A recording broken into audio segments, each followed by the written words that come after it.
If we start our scenario, the world is on the brink of a deepening tension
in semiconductor elements, so it cut off China's access to semiconductors, putting Beijing in a difficult position. In response, China retaliated by halting the export of rare earth elements, an area where it is a leader. This disrupted global supply chains and began to have serious consequences for the world economy. After the situation continued for some time, China conducted ballistic missile tests near Taiwan. However, one of these tests landed in Taiwan's territorial waters, causing widespread panic in the capital, Taipei. Soon after, China blockaded the Taiwan Strait, cutting off all sea and air routes entering the island. The US and its allies like Japan and South Korea launched a major logistical operation to deliver aid supplies to Taiwan. China had deployed its submarines all around Taiwan. However, the US, using its stealth B-2 Spirit bombers and F-35s, continuously flew in areas close to Taiwan to prevent any Chinese attack on the island. In response, China's deployment of similar H-6 bombers created a mutual show of force in the region, making a major conflict inevitable. First, the People's Republic of China launched an operation against Taiwan. China's naval forces, with massive amphibious assault ships carrying thousands of soldiers, approached Taiwan's western shores, landed troops, and occupied a small area. However, the US, using its anti-submarine warfare aircraft brought to the region, detected and struck all Chinese submarines deployed around Taiwan with F-35s. Following this, America's decision to deploy Patriot and THAAD air defense systems in Taiwan would play a critical role in neutralizing China's ballistic missile attacks. Meanwhile, the US sent military support to Taiwan with Marines from Japan's Okinawa base. Violent clashes began on the Taiwanese shores between Chinese soldiers and US-backed Taiwanese forces. Taiwan's mountainous interior became a strategic refuge for US forces, and for this reason, the conflict turned into a prolonged guerrilla war.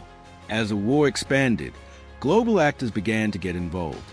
NATO sided with the US, while Russia began providing military equipment and intelligence support to China.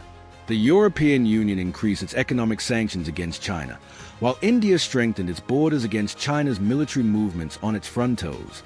Russia, providing strategic support to China, tried to tie up the American Navy in the North Pacific. Then, a Russian submarine fleet approached US bases in Alaska, disrupting the balance in the region. This move by Russia forced the US to fight on two fronts. The United Kingdom and France also sided with the US by sending aircraft carriers to the Indo-Pacific region. Australia also deployed a large submarine fleet against China, trying to prevent China from passing beyond the Pacific Ocean. Most ASEAN countries tried to remain neutral, but with the spread of the conflicts, they suffered severe economic damage. At this point, the war had ceased to be merely a regional conflict and had become a global war, shaking economic, military, and political balances worldwide. In just the first month of the war, its dimensions expanded to global orbit. China used anti-satellite missiles to disrupt US space systems, neutralizing several American satellites. In response, the US developed laser-based countermeasures to prevent China's satellite tracking and also shot down a Chinese satellite. Space became a critical battlefield for both sides, and all communication and logistical operations around the world were affected by these conflicts. After a while, the center of gravity of the war shifted to the Pacific Ocean. The US's Silent Service submarine forces moved to provide additional support to Taiwan. These submarines targeted the Chinese Navy in the region, sinking ships. When the remaining Chinese Navy retreated to its coast, these U.S. submarines trapped them. China, in retaliation, tried to counter the US's regional superiority with its submarines. Furthermore, Chinese submarines targeted and struck civilian merchant ships, attempting to cut off logistical flow. The struggle for air superiority over the Pacific continued, with US F-35 fighter jets encountering China's J-31 aircraft in the sky.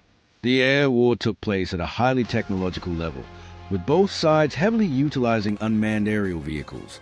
US B-21 Raider bombers struck military targets on the Chinese coast, while China struck American bases in Guam with DF-26 hypersonic missiles. The prolonged war plunged the global economy into a deep recession. China's attacks on global merchant ships and U.S. embargoes caused oil, food, and electronic component prices to skyrocket worldwide. Looking at the reasons for this, the U.S. initiated a naval blockade in the Persian Gulf to restrict China's oil imports.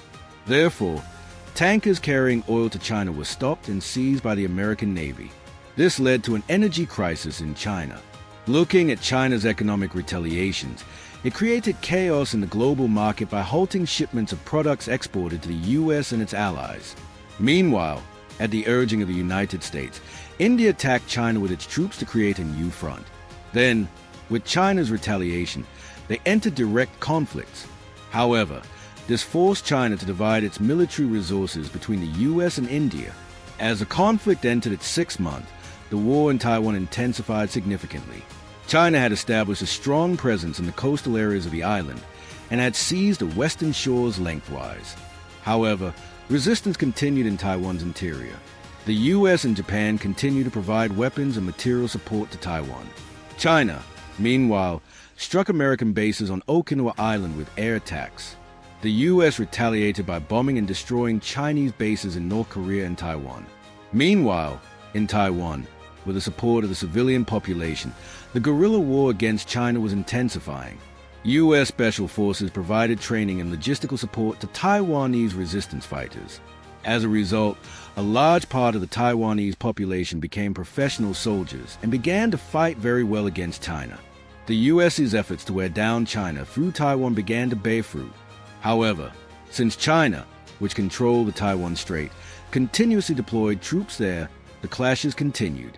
Meanwhile, the U.S., along with its major allies the UK, France, Germany, and Japan, brought most of their navies to the vicinity of the Taiwan Strait and began operations to break the Chinese blockade there. Thus, both Chinese ships and the navies of the U.S. and its allies began an intense naval battle. Meanwhile, the People's Republic of China established a naval base in the Indian Ocean via Pakistan's Gwadar port and increased its presence in the region. However, the Indian Navy moved and neutralized this base and directed its ships towards this port. But Pakistan had promised to protect China's naval base and warned the Indian ships not to pass, blocking their way. Thus, India had to withdraw its ships because it did not want to risk war with Pakistan and open another new front for itself. China, thus, used this military port in Pakistan to launch its navy from there and attack the U.S. allied navies in the Indian Ocean. Subsequently, Chinese missiles heavily damaged British and French ships. Meanwhile, America, stating that revenge would be taken, managed to destroy all Chinese ships located in the Taiwan Strait and took control of the area. The U.S. would no longer be able to make military shipments to Taiwan.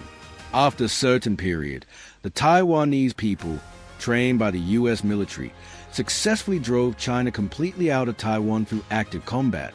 However, after this event, China decided to extend the war to Europe, stating that it was a direct result of NATO's support for the U.S.